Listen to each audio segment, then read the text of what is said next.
हरे कृष्ण मित्रों, कहते हैं कि भगवान जब मथुरा जाने लगे थे तो उन्होंने कहा था कि मैं शरीर से बेशक यहाँ से जा रहा हूँ, लेकिन मेरी आत्मा सदैव वृंदावन में निवास करेगी। मैं आत्मा से एक क्षण के लिए भी वृंदावन से दूर नहीं जाऊँगा।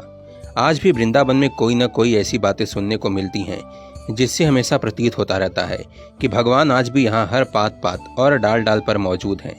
ये कहानी वृंदावन की है।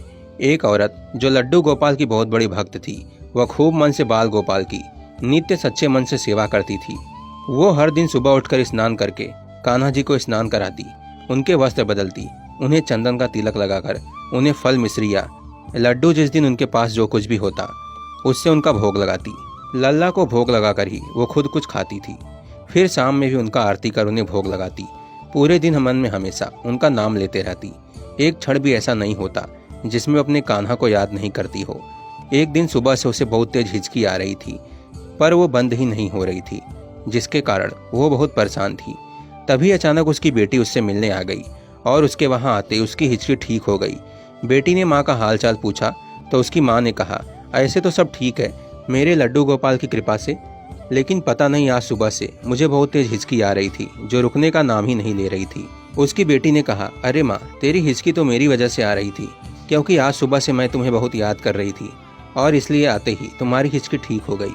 तो माँ ने पूछा, ऐसा क्या सच में होता है? तो बेटी ने कहा, हाँ माँ, ऐसा ही होता है। अगर किसी को कोई मन से याद करता है तो इस वजह से उसे तेज हिचकी आती है। अब तो वह औरत बहुत परेशान हो गई कि मैं तो दिन रात हर पल हर क्षण अपने गोपाल को याद करती रहती हूँ। ये मुझसे बहुत बड़ी गलती हो गई। मेरी इस गलती की वजह से मेरे उस छोटे से लड्डू गोपाल को कितनी हिचकी हो रही होगी। वो जोर जोर से रोने लगी और कहने लगी, मुझे माफ़ करना मेरे लल्ला, मेरी वजह से तुम्हें कितना कष्ट उठाना पड़ा होगा। वो मेरा छोटा सा लल्ला हिचकी कर करके परेशान हो गया होगा।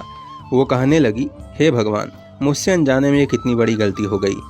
वो भगवान से अपनी गलती के लिए बार बार क्षमा मांगने लगी। अब उसने मन में ये निश्चय कर लिया कि अब वो कभी लड्डू गोपाल को याद नहीं करेगी। उसके इस निश्चय से भगवान बहुत परेशान हो गए। कई दिन बीत गए, लेकिन वो अब लड्डू गोपाल को भी मन से याद नहीं करती थी। लेकिन अब वो हमेशा दुखी और बीमार रहने लगी।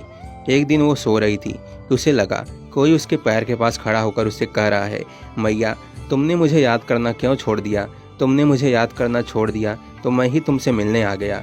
तुम्हारा प्रेम तुम्हारे पास मुझे खींच लाया है। मैया उठो और जैसे मेरी सेवा करती थी और जैसे हर क्षण मुझे याद करती थी, फिर से मुझे उसी तरह प्रेम करो। मैया, अब और नहीं रहा जाता तुम्हारे बिना। ऐसा सुनते ही वो औरत जैसे आंखें खोलती है, देखती है कि साक्षात बांके बिहारी जी उसके समक्ष खड़े हैं। उसे देखते ही वो उनके चरणों में लगकर रोने लगी और कहने लगी, अहो भाग्य मेरे प्रभु, जो आप मुझ गरीब के द्वार पधारे। अब वो नित्य प्रति जैसे भगवान की सेवा करती थी वो उसने फिर से शुरू कर दिया। इस कहानी से यही प्रेरणा मिलती है कि भगवान सदैव प्रेम के भूखे हैं। उन्हें अगर आप प्रेम से जो कुछ भी बोलते हैं तो वो सब आपकी जरूर सुनते हैं।